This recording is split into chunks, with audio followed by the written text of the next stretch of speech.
Hello, this is a heat load calculation, part 14B. We're still working on the Vatilo house in Birmingham, Alabama, and we're working on the duct lossage. So we're about to do the base case sensible gain factor, which is this table here. All three of these tables, the math is similar on them. In the last video, we showed how to do the base case heat loss factor for table 1A. And I'm going to try a little different showing on this one and show you a little bit different math or the explanation on the math and what we're trying to do. Looking at the base case factor right here, I'm going to slide this over a little bit and I'm going to zoom in a little bit. Okay, this is our base case sensible gain factor. Like I said, the information we find for this is from table 1A, which is our 1%, which is 1% of the time it gets hotter than 93 degrees according to the 30-year span. So that's going to be our defining number right there, so 93. And we have a 1,200 square foot home. The problem with this is it's not 90 degree outdoor air temperature, it's not 95 degree, it's 93, it's somewhere in between. Same up here on the square footage of the house. It is not a 1,000 square foot home and it is not a 1,500 square foot home, it's something in between. So how we come up with the math to figure out what this number is, because none of these numbers here would be correct. So we got a number that's somewhere in between these numbers, and we got a number that's somewhere in between these numbers. So I'm going to show you a simple way to come up with a math to create the proportion to figure out exactly how to do this. Alright, so let's take a look at this, and we're going to look at our worksheet for the Vatilo. Let's look at worksheet G. This is worksheet G right here, and we're working on this line number 2. In the last video, part 14A, we did the heat loss factor right here. So now we're on line number 2, the sensible gain factor. And sensible gain factor is going to be this BSGF right here that we're about to do. Alright, how to do the math. I'm going to load this picture up and get it to a point where we can put it behind us so we can still kind of see it. There we go. Put it up here at the top. So we can still kind of see the chart, and I can show you these Word documents that I've created for this. So this is our BSGF, so we'll go to our BSGF here, and there's a 4-part step to solving this, to get this correct number that we're actually looking for in between here. Remember, we're 93 degrees, we're somewhere between 90 and 95, and we're 1,200 square foot, somewhere between 1,000 and 1,500 square foot. So the first thing you're going to do is find the percentage of the temperature. We need to figure out what percentage 93 is in between 90 and 95. So pretty simple. Between the 90 and 95 degree is our 1% temperature, which is 93. If you subtract 90 from 95, you get 5. So there's a difference of 5 in between 90 and 95. So we got 5 there.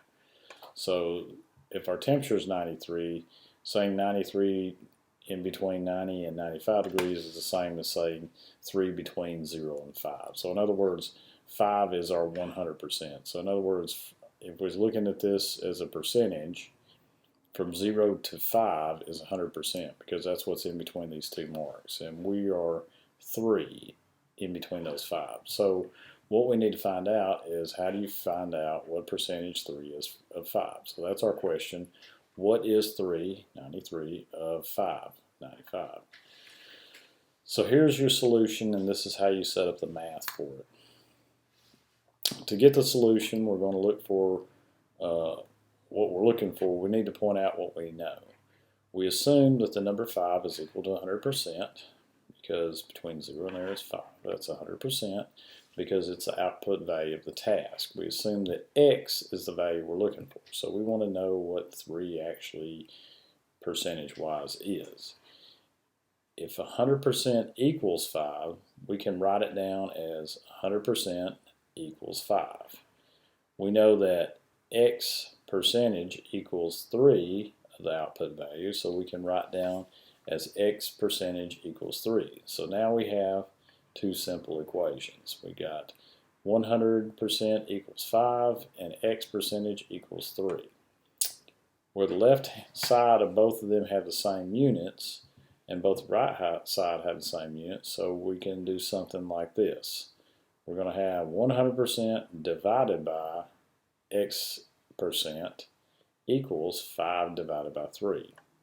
So now all we have to do is just solve these simple equations. So this is your equation that we set up, 100% over X percent equals 5 over 3. Then we're simply, once again, first thing you got to do is get X on the side by itself, so we multiply by both sides by X, and that cancels this one over here and puts X over here.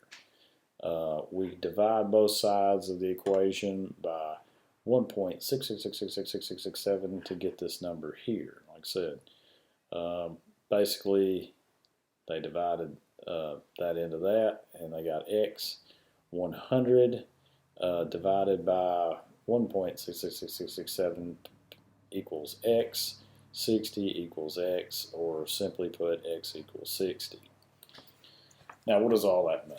Well, basically all that means is 93 degrees up here is 60% of the way in between these two numbers here. Okay, why that's important? Because that means the number we're looking for is somewhere 60% between these two numbers and these two numbers. And that's the next steps that we're going to take in solving this equation. We're going to figure out the number that's 60% between these two and 60% between these two.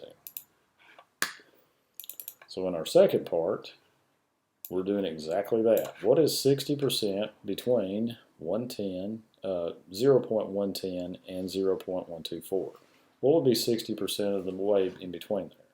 So it's actually the same kind of solution. We're going to take 0.124 and subtract 0.110 from it to figure out what our 100% is. So 0.14 equals 100%. And then it's back to the same solution that we're going to throw it in here again.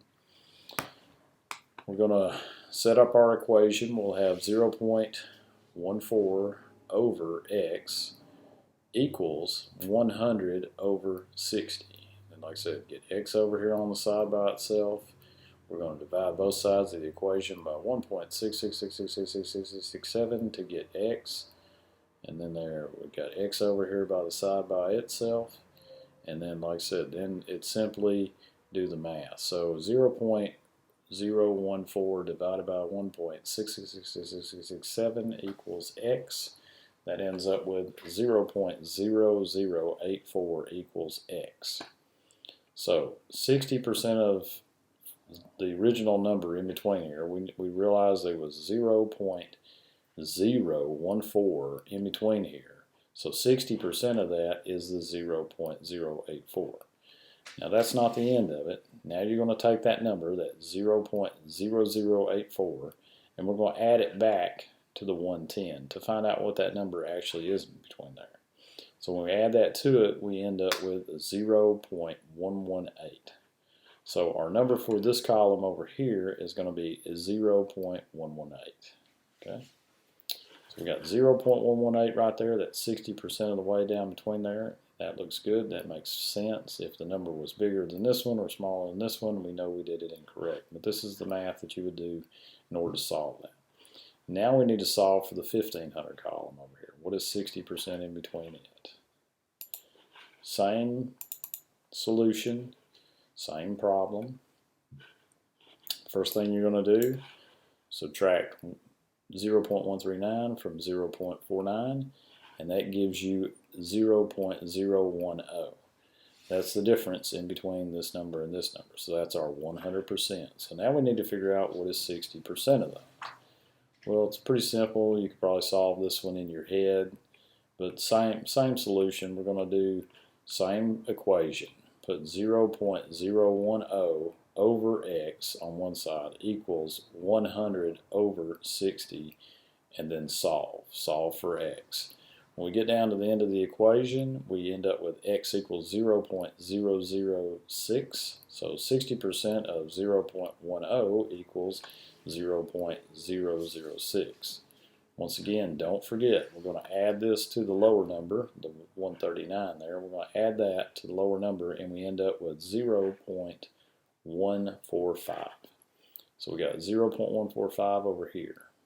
So now we have this number here, the number that's 60% in between here, and we got the number here that's 60% in between here. Okay.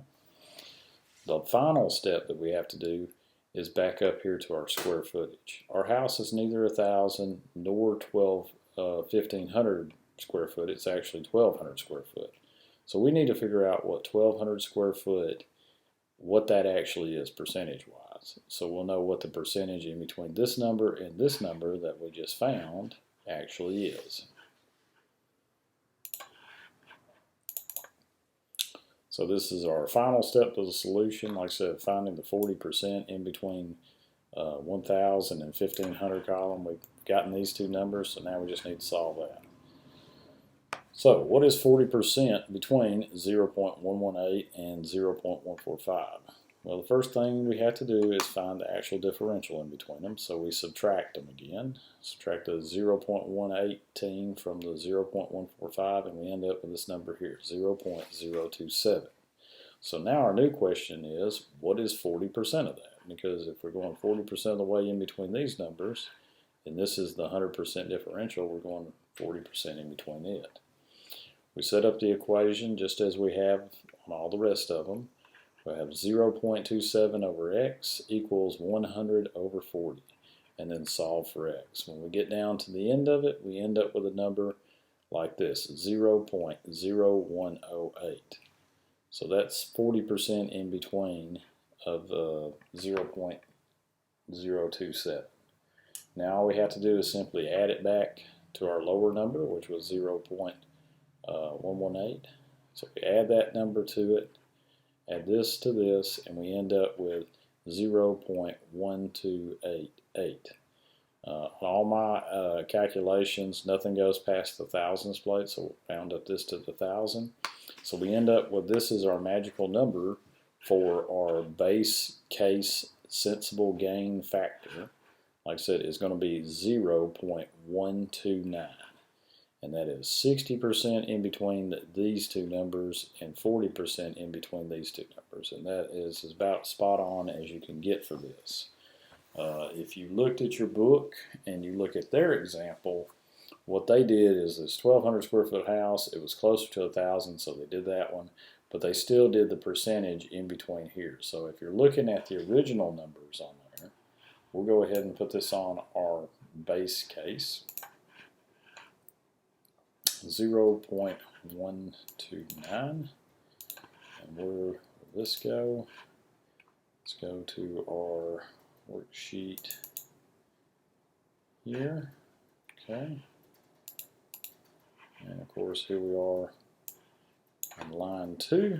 So line 2 right here is going to be 0.129. Okay. Like I said, if you're looking at the original worksheet, I'm going to go ahead and bring those back up. Because, you know, that's what you should be doing. You should be referencing back to this. Like I said, they got 0.137.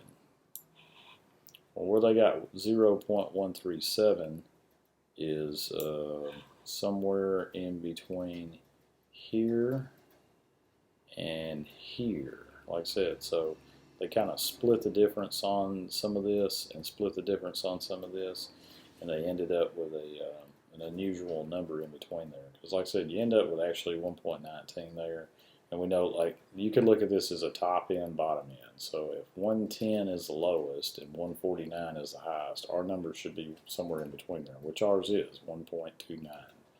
Like I said, theirs was a little bit higher.